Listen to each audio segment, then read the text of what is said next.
and welcome to Made from Humans, How Reality Becomes TV. I'm your host, Andy Dennert, the creator of Reality Blurred, and a writer who believes in the power of true stories. Every week I'll take you behind the scenes of reality TV and my writing about it. On this week's episode, Top Chef Carolinas is over, and no spoilers here as I look at the season and the franchise to ask, is Top Chef deserving of the title of top culinary reality show? Plus, 2 Kristen Kish related recommendations, and stick around to the end for life advice from reality TV, also from Top Chef host Kristen Kish. Welcome. So good to be back with you. Let's dive right into Curtain Pull, in which I take a quick peek behind the scenes of a show to share a little tidbit about how reality TV is produced. In this all Top Chef episode, it's about the fact that Top Chef's cities or locations, in this case, the Carolinas, last season, Canada, the season before that, Wisconsin, those represent a kind of product placement or product integration. Yes, the places pay to bring the show there. And more specifically, they use public money through public agencies to do that. This is not some kind of big secret. In the press release announcing this season, Top Chef said, quote, "The partnership is with the Charlotte Regional Visitors Authority, CRVA, and Visit Greenville, SC." So what that means is that these visitors authorities, the convention bureaus, whatever they're called in various cities, they're public agencies, use some of their money to pay the production, the producers of Top Chef to film there, and they get stuff in exchange. If you want to know what that stuff is, I published the contracts and documents for Top Chef Wisconsin last season. I will link to that in the show notes or the episode description of your app, so check that out. Wisconsin paid $1.3 million to get Top Chef. Carolinas, Charlotte, and Greenville paid $1.2 million. I think the first time I became aware of this practice is when I saw that, I think New Orleans used some of its, or maybe it was Texas. No, I think it's New Orleans used some of its money from an oil spill, like relief fund, basically, to pay Top Chef to come there. Whether or not this is something that you think these agencies should be spending money on, one thing I hope we can agree on is the fact that because it's public money, they should be public about how they're spending their money. So when I made public records requests in Wisconsin, I got pretty quick answers and I got the documents that I asked for. The previous season for Top Chef Texas, I did not get those because Magical Elves, the production company that produces Top Chef, objected to Attorney General Ken Paxton's office, who basically, I think, advised the Houston First is the name of the Visitors Bureau in Houston, that they did not need to comply with requests for this information. Specifically, and this is what I was told, Magical Elves objects to the disclosure of confidential information. And that was a quote. And again, quote, Attorney General, and they asked that the, quote, Attorney General advise Houston First that any subsequent requests for identical information may be withheld. So anyone else, journalists, members of the public who request that, they're asking that it not be released. I think this is bullshit. If you are a private company like Magical Elves producing a reality TV show for a massive corporation, NBC Universal, of which Bravo is a part, I think you need to accept the fact that how that money is going to be spent is going to be public. It shouldn't be something you are embarrassed about. It's a common practice to have localities pay to bring productions in, from tax incentives to other kinds of spending. So none of this is a huge surprise. But the fact that they're calling it confidential is, I think, completely obnoxious. If you want to have a confidential production, don't take public money from people, from the people who live there. This is, it's whatever the sources of it are, whether it's like tourism tax dollars or hotel taxes or other kinds of fees.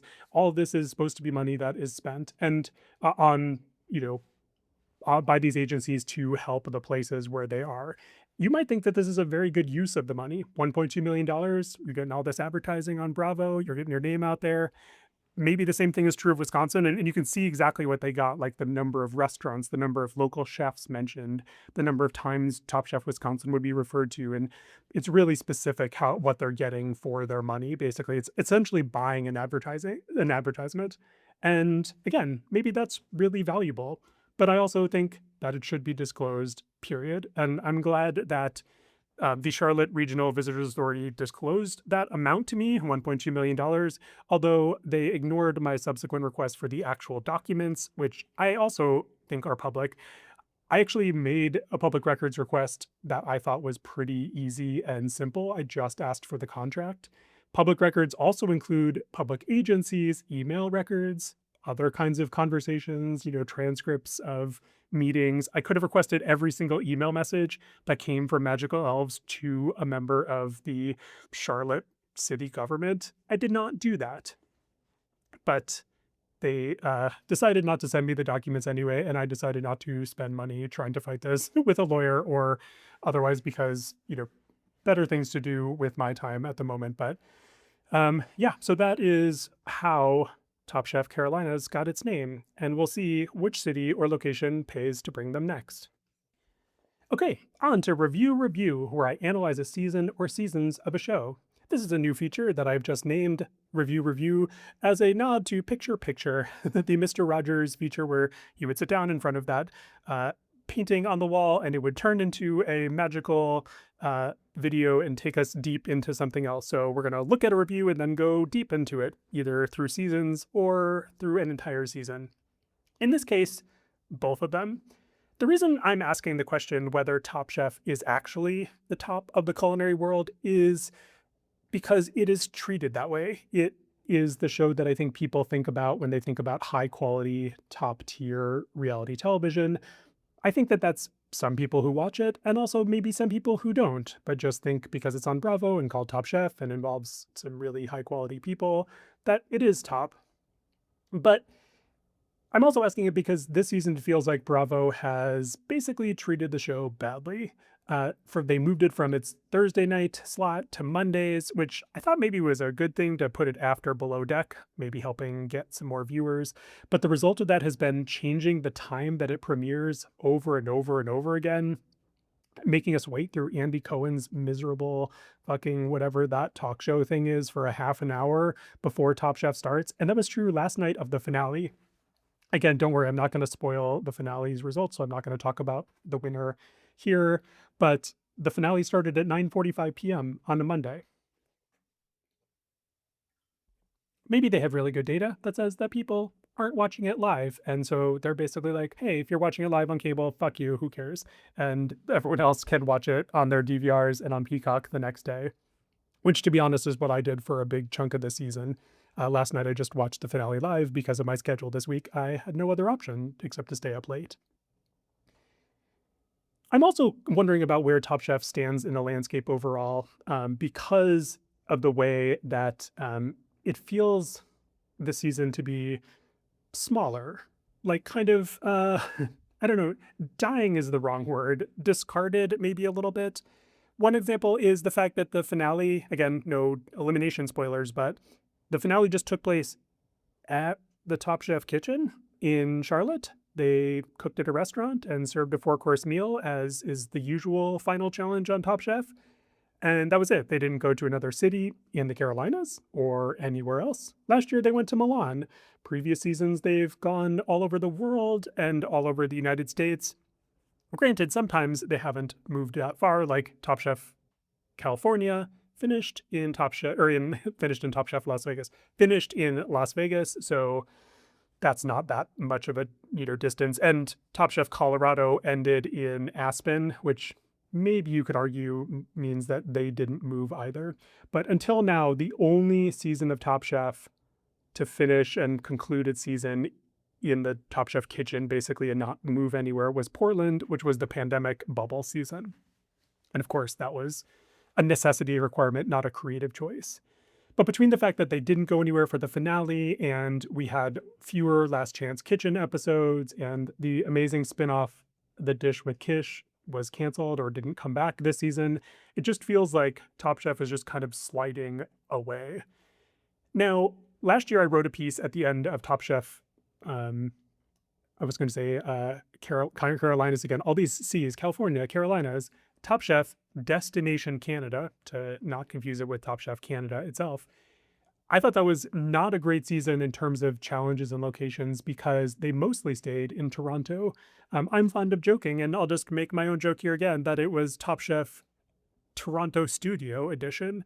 You know, they barely left the studio. They did for one really great challenge where they went into restaurants, the chefs, and worked and then took what they knew and put it into meals. But other times they like, went and did a little walk on the outside of the tower, which looked really cool and fun. They also did their like Top Chef catering challenge under an interstate, which on a nice looking public space path, but like not much about the culinary scene. So when I wrote that piece last year, I'm also very proud of that piece. It's written as an open letter to Top Chef, as if Top Chef was, and I in the headline I read a show adrift. So I use lots of boat metaphors. For example, at the beginning I wrote, "The wrecks of sheer genius and tabloid wars and Project Runway lie below. Still, you, Top Chef, continue to showcase craft and talent on a network that has abandoned craft and talent." So for that, I'm really appreciative that Top Chef exists. I want more of these shows. I love watching people who know what they're doing, who are really skilled, push themselves, test themselves. Obviously, they're being pushed and tested by the production and the challenges that are set up. But to even volunteer to do that in the first place is impressive. And to see what they can produce under these kinds of wild constraints of time, of resources, that shows like Top Chef put them under. And of course, Project Runway is another version of that. I'm sure we'll talk about that later this summer. Tabloid Wars, Sheer Genius, the ones that are all off the air now. Top Design, I think it was called. There was a great series of shows like that for a while, and now so many of them have gone away. And meanwhile, Food Network has really picked up its competition game, and we have Tournament of Champions, a show that comes out once a year, has a lot of former Top Chef contestants as its contestants, and of course, kind of changes every year. But what I wrote was that Tournament of Champions is almost the opposite in many ways of Top Chef. It's very simple in its challenges, it's clear about its criteria, and most of all, it is extremely fair with judging that happens completely blind, so much so that the judges don't even know who's competing that season. Whereas, of course, on Top Chef, it's face to face. The judges are tasting everything. They know who made it. They know that person's track record. They know if they like them or not. Even if they're trying to be completely objective, maybe some unconscious bias slips in. So blind judging gets rid of that, and that's what I appreciate about Tournament of Champions.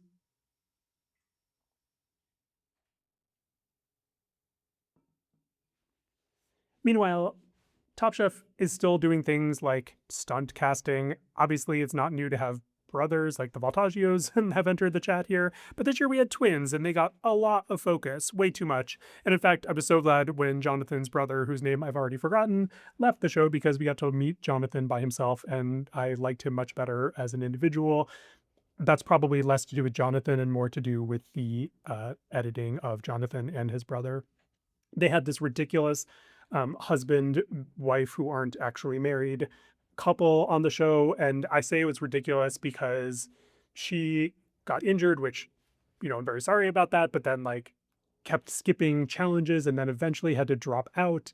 And then he left in order to be part of, to be with her, which totally makes sense, but that screwed up all kinds of things. Like that's why they brought Seeger back, and then Seeger's getting blamed for skipping out on Last Chance Kitchen, when in fact that wasn't the case at all. Last Chance Kitchen films completely separately from the rest of the competition later in the season. So at the time when all this drama happened, no Last Chance Kitchen had been filmed, and so it wasn't like Seeger said, "I'm not doing that." It's just that he couldn't do it in that order because he was put back in the competition. So the eliminated chef order changed at that point. Anyway, I wrote a lot about that. I'll link to that in the show notes if you want to read more there. Other things I think didn't work were some of the challenges. Like there was that awful episode where fans voted on some twists and the produce and stuff they chose were fine. But to have chefs in a park trying to cook in 30 minutes and then make them change stations with minutes to go, it totally fucked over Sherry, who made this dish, and then Rhoda basically plated it. And this is nothing against Rhoda. She played the game exactly as it was designed. She won, and she deserves it based on the rules of the game, but also it's ridiculous. And I can't imagine, Sherry seemed really pissed, and I can totally imagine why. Because that's stupid. Like, why bother? That same episode, they also gave the win to someone chosen by mystery diners, which was supposed to be about Michelin star judges and diners, how they're anonymous, and that makes perfect sense. But as far as the show totals, these weren't actual Michelin judges, so they didn't need to be anonymous. So why not reveal them to be, I don't know, maybe the friends and family of the chefs, maybe other Top Chef alum, maybe it's local restaurateurs, maybe it's the production crew. It doesn't matter. Like, but the fact that someone won based on the decision of people we never even saw was just weird for a competition show. And then we had all kinds of clunky integration from the Try Guys guy to Southern Charm. The kids doing improv was fine, but also like just didn't make much sense. And then you have all the product integration, which again is really common. Top Chef has had it since the beginning, Survivor since the summer of 2000. But I think a lot of the challenges or a lot of the challenges that used product integration this season felt clunkier than in the past. Like turning the mise en place challenge into one that was sponsored by Finish in order to make a thing about the Finish line. Okay, sure, but like Finish is a dishwasher detergent, so we're not exactly in appetizing territory here. And the challenge design turned the mise en place race, which is usually very fun and thrilling and precise, into this kind of staged thing, like at 1, 2, 3 stages, that just to me did not work at all. You know, I am completely sympathetic to productions that have tighter and tighter budgets and less and less time to produce. And so they need money from all these companies. They need trades. So someone's like, we'll give you all this product and you just make sure our logo is shown on the screen X number of times. Like all of this is contractual, of course. I am fine with that, even when it's sometimes funny to see, whatever it is. Kristen Kish buying donuts and having to deliver a Wells Fargo active cash ad as she did that was not the best moment in Top Chef history, but again, not that big of a deal. I interviewed the showrunner of Padma Lakshmi's show a few weeks ago. I'll link to that as well. And he was talking about the fact that, Dawn dish soap, oh my gosh, it's Dawn spray wash, I think. Spray. See, the didn't work on me, obviously, because I don't use Dawn. I use 7th generation dish soap. 7th generation, if you're out there and you would like to sponsor Reality Blurred, I'm here and I will gladly put it on my chef's coat. He said basically, I love them. The chefs used it. We used it on set, and we couldn't have given out $1 million prize without them. And so if that's what's necessary, that's what's necessary. But when it gets in the way of challenges, when it starts to feel like it's leading the challenge instead of being part of it, that's what doesn't work for me. And I think a lot of people were kind of sensing that more and more this season. That said, I liked Top Chef Carolina's significantly better than Destination Canada last season, because I think it did a much better job of showing us local areas, local ingredients, traditions, from the trip to Asheville, where we got to see the aftermath of the hurricane and flooding, to the visit to the pepper farm. Again, a really weird producing choice there with serving super hot, like as in tasting hot, spicy pepper food inside a greenhouse. It's basically like a plastic tent. So we're like making the judges sweat and sit there, and then we're giving them food that's going to make them sweat even more. It just, I don't know, felt like torture. The judges pissed somebody off or something. It just didn't make any sense or work really well. But again, the farm, there was a local farm that they went to with an urban farm. All of that was really great, and I appreciated how much of the region we got to see, especially compared to last season. The chefs on this season were really nice, lovely people. The top 3 absolutely were the people who deserved to be there. It's Rhoda, Sherry, and Lawrence. All 3 of them had really great track records throughout the competition. Rhoda was the first person in Top Chef history to win the first 2 challenges. Lawrence had the most wins across the season. Rhoda, of course, came back from Last Chance Kitchen, having won that. And Sherry had the second highest number of challenge wins, tied with, I think, Anthony, if my memory is serving me. So they were all at the top of the, season, and to have those 3 people as the finalists makes a lot of sense. So all great people. Seeger got a lot of shit, I think deservedly so, for the way he kind of pouted his way through that elimination and demanding to see the rules and such. I think it was unfair that he got criticized for the Last Chance Kitchen thing, which had nothing to do with him, as I mentioned. And mild spoiler alert, he comes back for the finale and to help out as a sous chef. And he was just delightful and charming and wonderful. And, any kind of like, bad, and I guess he like earned back the goodwill, if that I had for earlier in the season. So people had bad moments, and some of them have bad moments on TV. And it was also, honestly, though, it was kind of fun to see someone push back against the judges. That hasn't happened in a long time.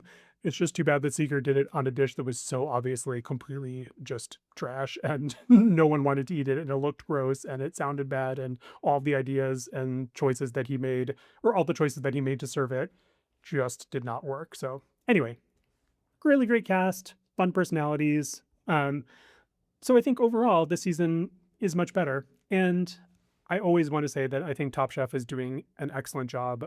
Top Chef's host, Kristen Kish, is doing an excellent job. She is extraordinary.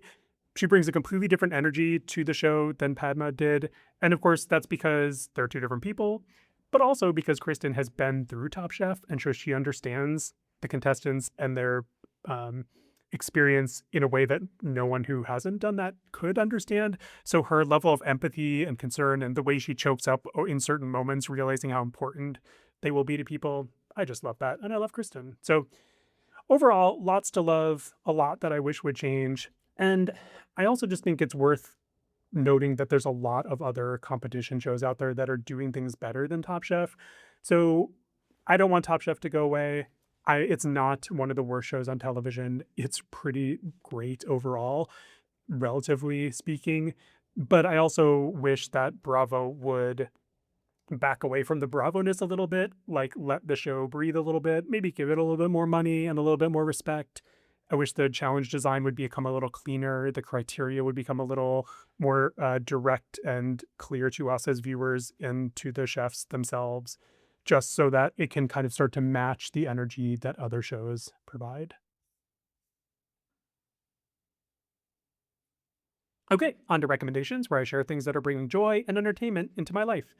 First up, I wanted to recommend Dish with Kish, or The Dish with Kish, which was a show that came after every episode of Top Chef in previous seasons, where Kristen got together with a former Top Chef contestant and tried to do the challenge that was on that episode. It was super fun. They broke the fourth wall, had a blast, made some cool food, and I can't find it anywhere. It's not on Peacock. If you find it, please let me know. But I can't believe it's gone. And also, they didn't order a season this year, which totally sucks. So I'm going to point you instead to Fast Foodies, a show that was on True TV, and which you can actually stream for free on True TV's app or on its website. I didn't realize True TV was still around, but it is, at least in terms of its apps, so you can get it on your TV or on the computer. On the computer, I sound like a 104-year-old. Fast Foodies stars Kristen Kish, of course, winner of Top Chef, Jeremy Ford, winner of Top Chef, and Justin Sutherland, who was on Top Chef Kentucky, and who I will say, just briefly, earlier this year pled guilty to violating a domestic abuse order and threatening violence, and is someone I don't need to think about anymore, but if you've read about that, if you've heard about that, if you don't want to give him attention, totally understand. But basically the idea is that they come together, a celebrity guest comes in, and they're at a restaurant, which seems kind of like overnight. The celebrity guest brings in a favorite fast food item. The three chefs try to recreate it exactly in the first round. And then the second round, they remix it into something chefy. It's just a lot of fun, and also shows off their skill as chefs. And Kristen is great. This is one of the reasons I knew she would be great as Top Chef host, is because she's really good in these environments.